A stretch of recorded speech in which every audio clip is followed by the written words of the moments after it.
একটু বৃষ্টি হলে মানুষ ঠিক মতন 7 বিঘা থেকে বাতাস পর্যন্ত যাইতে পারে না। অনেক কচুয়া উপজেলার অত্যন্ত জনগুরুত্বপূর্ণ ও ব্যস্ততম রাস্তা হচ্ছে রহিমানাঘাট টু বাতস্বর রাস্তাটি।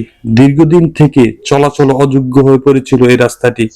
যথাযথ কর্তৃপক্ষের দৃষ্টি আকর্ষণ হওয়াতে রাস্তাটির কাজ শুরু হয়েছে। এই বছর রাস্তাটি সংস্কারের একটি জিনিস আমার খুব ভালো লেগেছে। যে অংশ পানি জমে থাকতো সে অংশে পাথর ঢালাই এবং বাকি অংশে পিচ ঢালাই হবে।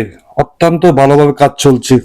এই রাস্তাটা বাতাস থেকে রহিমানা পর্যন্ত মানুষ অনেক কষ্ট করে যাইতে আছে, অনেক কষ্ট হয়। মানুষ হুন্ডারি যাইতে পারে না, অটো রিক্সাতে যাইতে পারে না, মানুষের খরচাতে হরে যায়। মানুষ একটু বৃষ্টি হলে মানুষ ঠিক মতন 7 বিঘা থেকে বাতাস পর্যন্ত যাইতে পারে না, অনেক কষ্ট হয় মানুষের। রাস্তা সাংঘাতিক খারাপ।